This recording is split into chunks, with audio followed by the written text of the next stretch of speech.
আত্মীয়তা কাকে বলে? আত্মার সাথে সম্পর্কিত যে বিষয়টা, আত্মার সাথে সম্পর্কিত যে বিষয় তাকে বলা হয় আত্মীয়। বলেন সুবহানাল্লাহ। আত্মার টান, অন্তরের টান। কিসের টান? অন্তরের টান। এই দৃষ্টিকোণ থেকে আত্মীয় হয় দুই রকমের। কয় রকমের?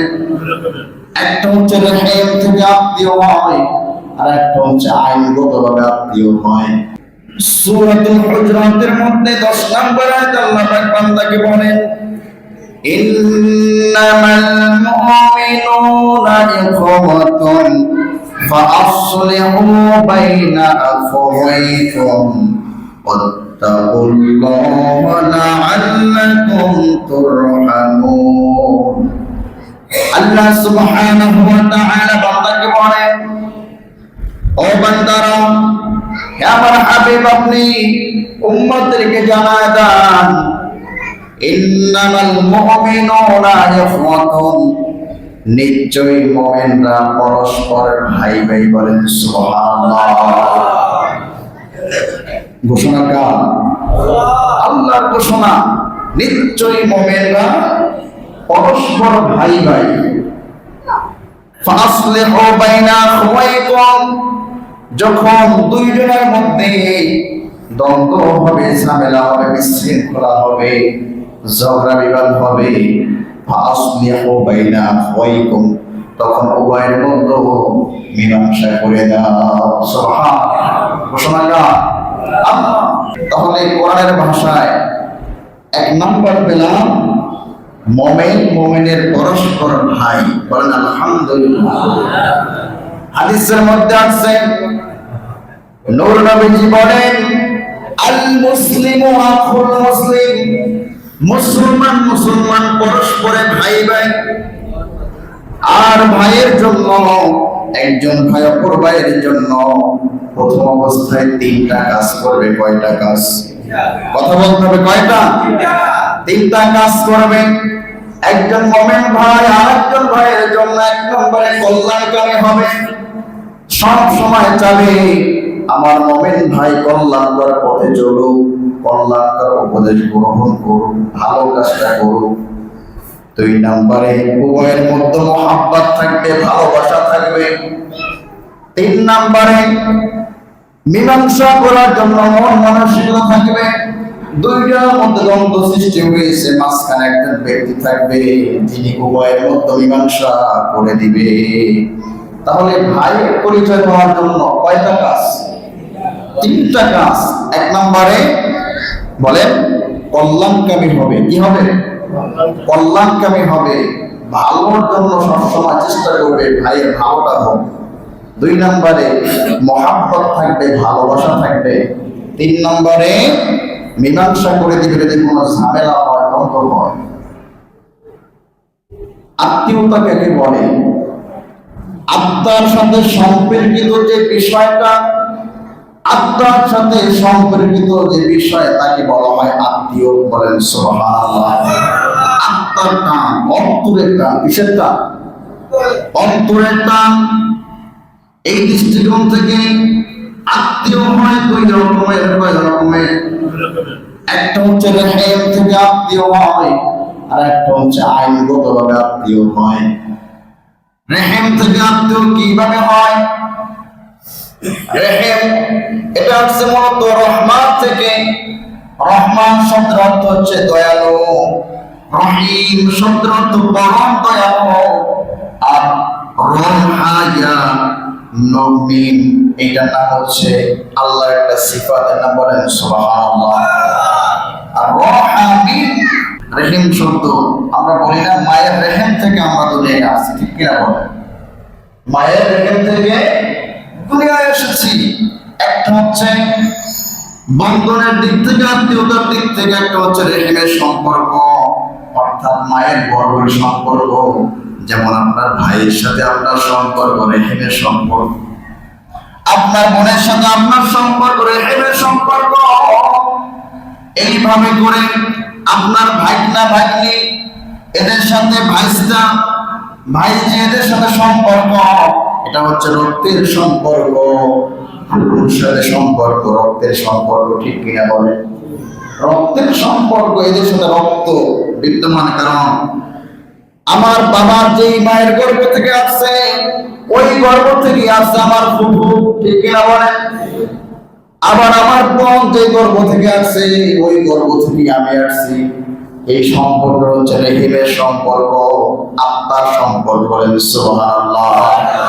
এক কথায় রক্তের সম্পর্ক। আরেকটা সম্পর্ক হয় আইনের মাধ্যমে।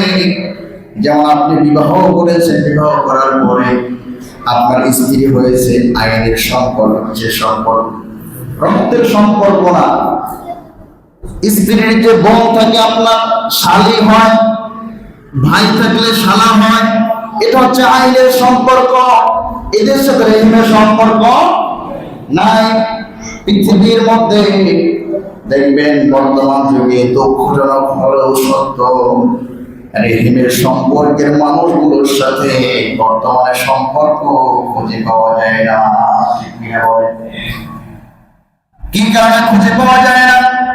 কারণ হলো আপনার বোন যখন বাবা বেঁচে থাকে তখন খুব আদর আপ্যায়ন করেন, ভালোবাসেন। বাবা মারা গেছে, বোন যখন বলে আমার অংশের জমিটা একটু ভাগ করে দাও, তখন শুরু হয় গালাগালি, আছে না নেই? অধিকাংশ জায়গায়, অধিকাংশ পরিবারে, অধিকাংশ মানুষের মধ্যে ভাই বোনের সম্পর্ক অনেকটা দূরে। এমনকি ভাইনারা জানেও না, ভাইয়ের ছেলেরা জানেও না যে আমার একটা ফুফু আছে কোন জায়গায়, এটা হুজুর তালাশ করে দেখেন আছে না, এই তালাশ করে না। অথচ এই সম্পর্কটা হচ্ছে রক্তের সম্পর্ক। বাবা যে মায়ের গর্ভ থেকে আসছে, ফুফু ওই মায়ের গর্ভ থেকে আসছে, রক্তের সম্পর্ক, ঠিক কিনা বলে? সম্মানিত হাজিরিন, যে কথা বললাম, আল্লাহ রাব্বুল আলামিন বলছেন মুমিনরা পরস্পর ভাই ভাই, ইন্নামাল মুমিনুনা ইখওয়াতুন, মুমিনরা পরস্পর ভাই ভাই, অর্থাৎ তাদের সাথে সম্পর্ক আত্মার সম্পর্ক। যদি আমরা এই পুরাই বিশ্লেষণ করি, আমাদের আদি পিতার নাম কি? সবাই বলেন। হযরত আদম আলাইহিস সালাম আমাদের আদি পিতা। তার মাধ্যমে হযরত হাওয়া আলাইহিস সালাম, এই দুইজনের মাধ্যমে আল্লাহ পাক রব্বুল আলামিন জগতের মধ্যে অসংখ্য নর এবং নারী সৃষ্টি করেছেন। বলেন সুবহানাল্লাহ।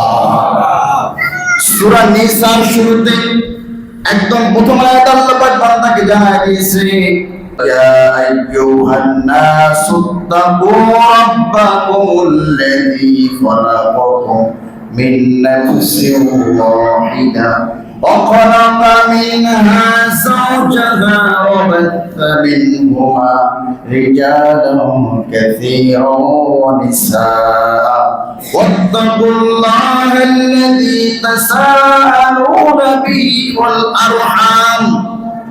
এখানে আরহাম শব্দ আল্লাহ বলছেন, তাদের রেহিমের কথা বলছেন, মায়ের গর্ভের কথা আল্লাহ বলছেন। বলেন সুবহানাল্লাহ। আত্মীয়তার কথা আল্লাহ এখানে তুলে ধরছেন। সুবহানাল্লাহ। তো আয়াতটা অনেক লম্বা, আমি আপনাদেরকে সব অনুবাদ করে দেই।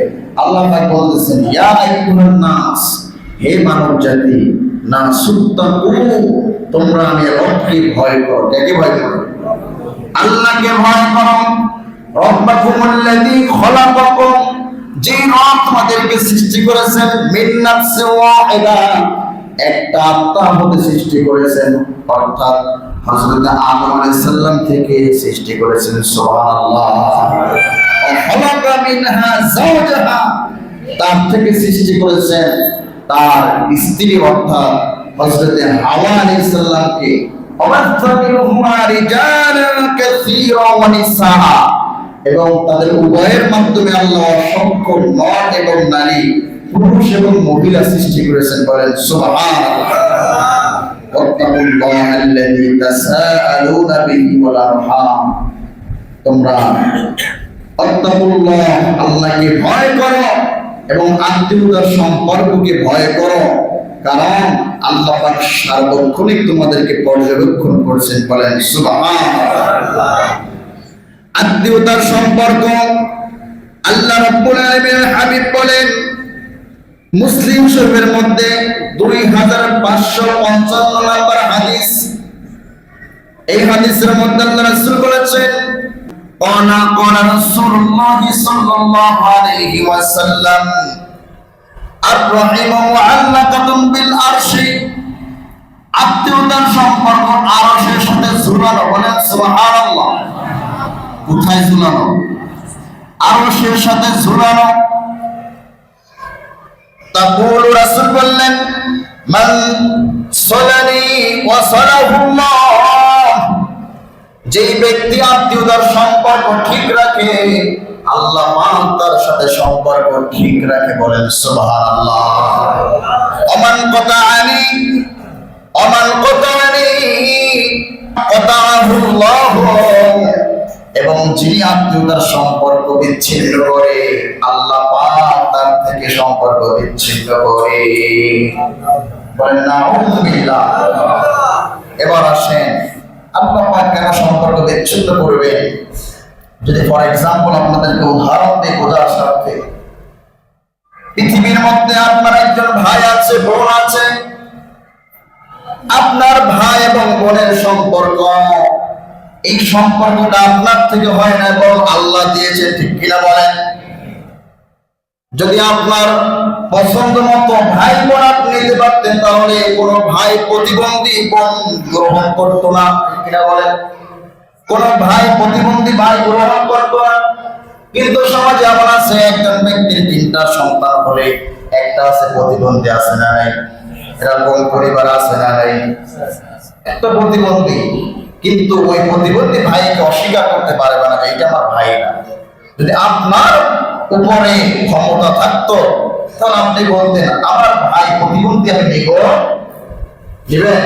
নিতেন না। তাই সম্পর্ক দিয়েছেন কে? আল্লাহ দিয়েছেন। আল্লাহ যে বললেন, বান্দা যখন আত্মীয়তার সম্পর্ক ছিন্ন করে, বান্দার সাথে আমার সম্পর্ক ছিন্ন হয়ে যায়। যদি আপনাদেরকে উদাহরণ দেয়, চেয়ারম্যান সাহেব আপনার এলাকায় এক জায়গায় একটা কালভার্ট করে দিল, একটা সাঁকো দিয়ে দিল মানুষ চলাচল করার জন্য।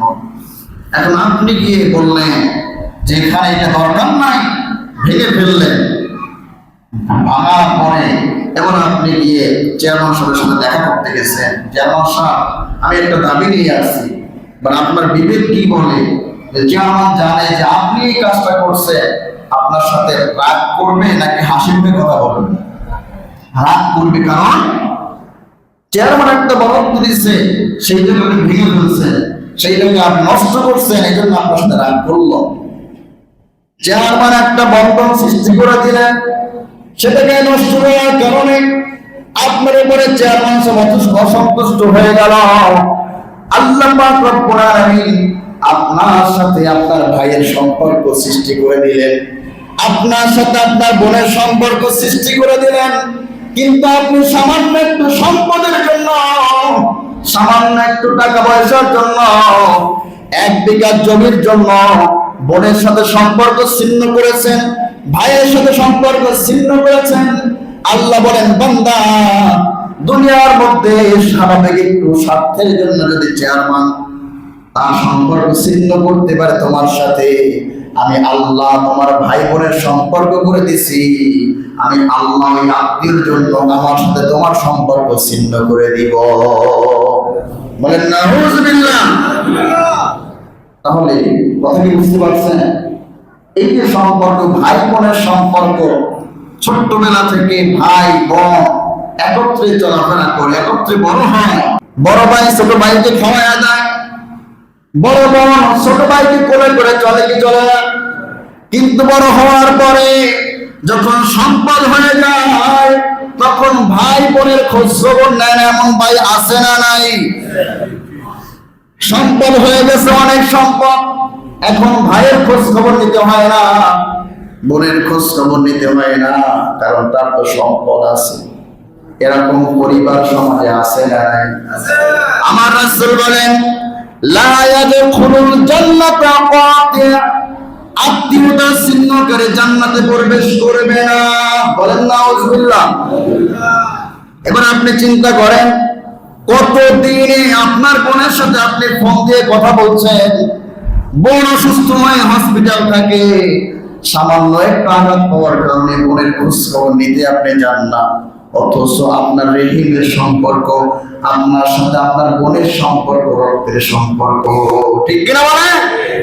সমাজে এমন অনেক পরিবার আছে ভাই ভাইয়ের সাথে বছরকে বছর কথা বলে না, আছে না নাই?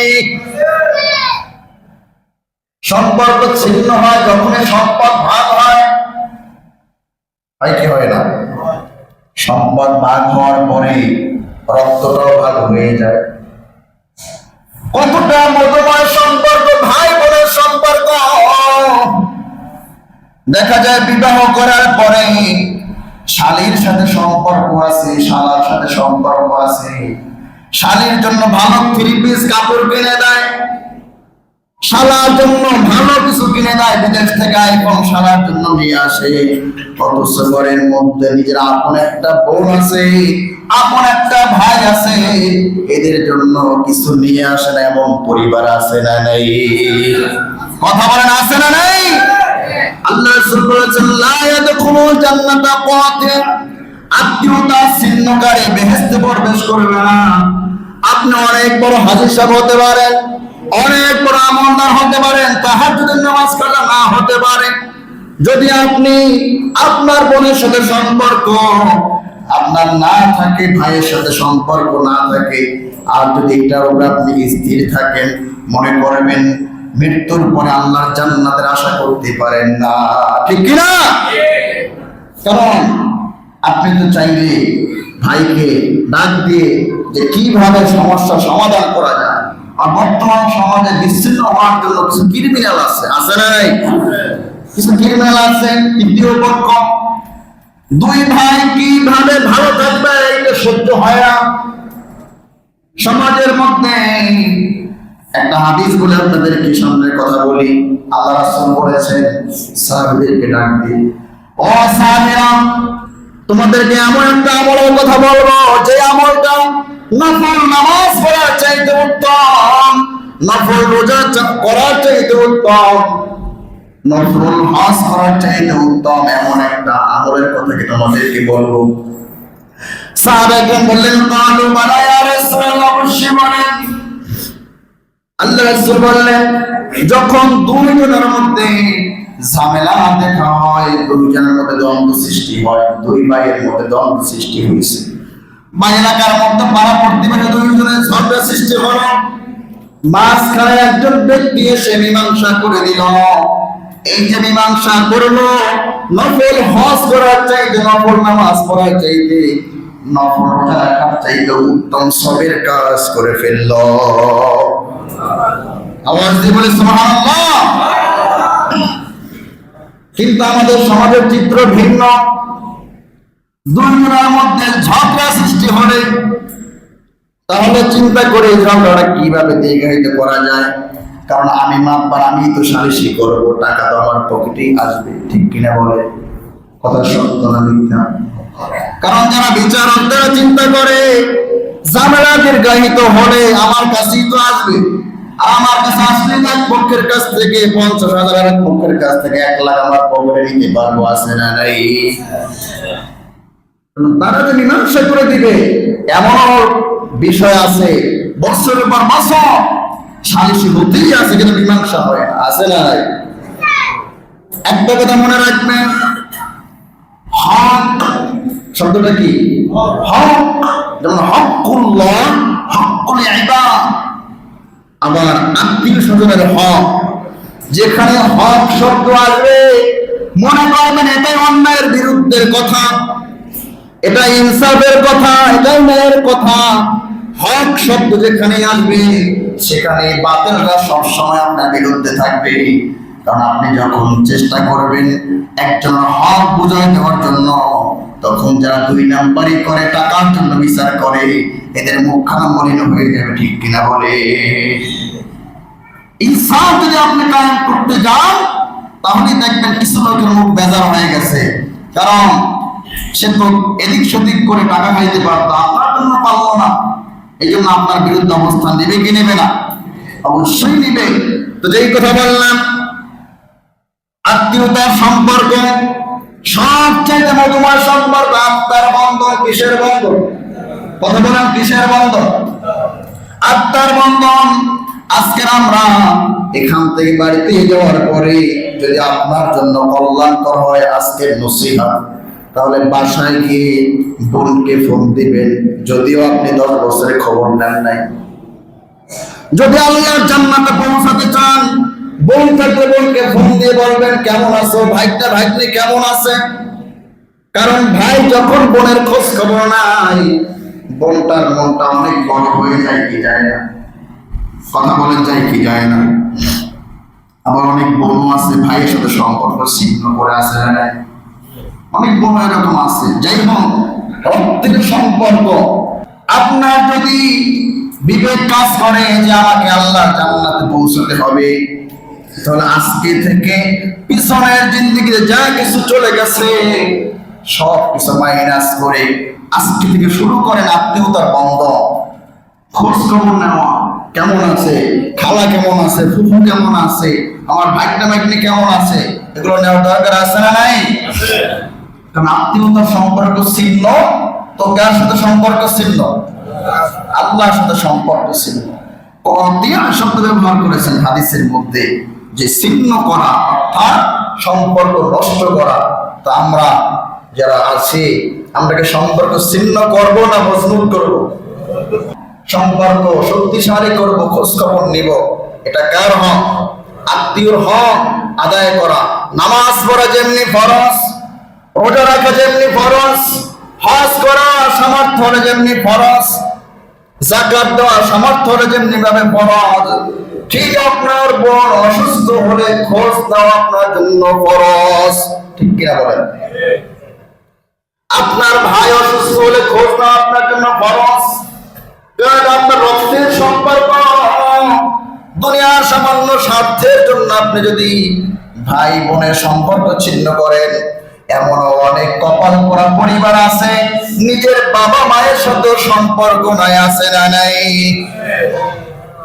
বড় হওয়ার পরে যখন টাকা ইনকাম করা শুরু করলো, তখনই বাবা মাকে আলাদা করে দিল, নিজের ইচ্ছায় একটা বিবাহ করে নিছে। এখন আর বাবা মার খোঁজ খবর নিতে হয় না। এরকম পরিবার আছে না নাই? এরা কপাল পোড়া মুসলমান, যার বাবা মা জীবিত থাকা অবস্থায়ও আল্লাহ রাসূল বলছেন বাবা মা যদি মুশরিকও হয়, মা যদি মুশরিকও হয়, তারপরে তার সাথে খারাপ আচরণ করো না। কিন্তু এমনও পরিবার আছে মায়ের সাথে খারাপ আচরণ করে মায়ের গায়ে হাত দেয়, বাবার গায়ে হাত দেয়, এরকম কুলাঙ্গার সন্তান আছে না নাই? এই জন্য আজকে থেকে যদি মনে করেন যে বাবার সাথে মায়ের সাথে সম্পর্ক খারাপ, মনে করবেন তকদির খারাপ, কপাল পড়ে গেছে। কপালটা কি হয়ে গেছে? পুড়ে গেছে। যত নামাজ পড়েন, যত সিজদা দেন, কাজ হবে না। যদি মনে করেন স্বার্থের জন্য সম্পদ ভাগ করতে গিয়ে ভাইয়ের সাথে সম্পর্ক ছিন্ন হয়েছে, বোনের সাথে সম্পর্ক ছিন্ন হয়েছে, আর এর সমাধান না করতে পারে, মনে করবেন যে আপনার কপালটা পুড়ে গেছে। কারণ রক্তের বন্ধনকে আপনি কর্তন করলেন। এই জন্য যারা বিচারক আছেন, যারা মাতবাররা আছেন, দায়িত্বশীল পঞ্চায়েত কমিটি, সব সময় এই চিন্তা রাখবেন যে নফল নামাজ, নফল রোজা, নফল দান সদকার চাইতো উত্তম হলো দুইজনকে মীমাংসা করে দেওয়া। বলেন সুবহানাল্লাহ। এই মীমাংসা করার টেন্ডেন্সি রাখবেন, চিন্তা রাখবেন, তাহলে আপনার সমাজটা পরিবর্তন হয়ে যাবে। বলেন সুবহানাল্লাহ। আমরা পরিবর্তন করতে চাই কি চাই না? আল্লাহ আমাদের সমাজকে পরিবর্তন করুন এবং আত্মীয়তার বন্ধনকে আল্লাহ আরো শক্তিশালী করে পড়েন। আমিন। সর্বপ্রকার শয়তানের কুমন্ত্রণা থেকে আমাদের বন্ধনকে আমরা হেফাজত করুন। পড়েন আমিন।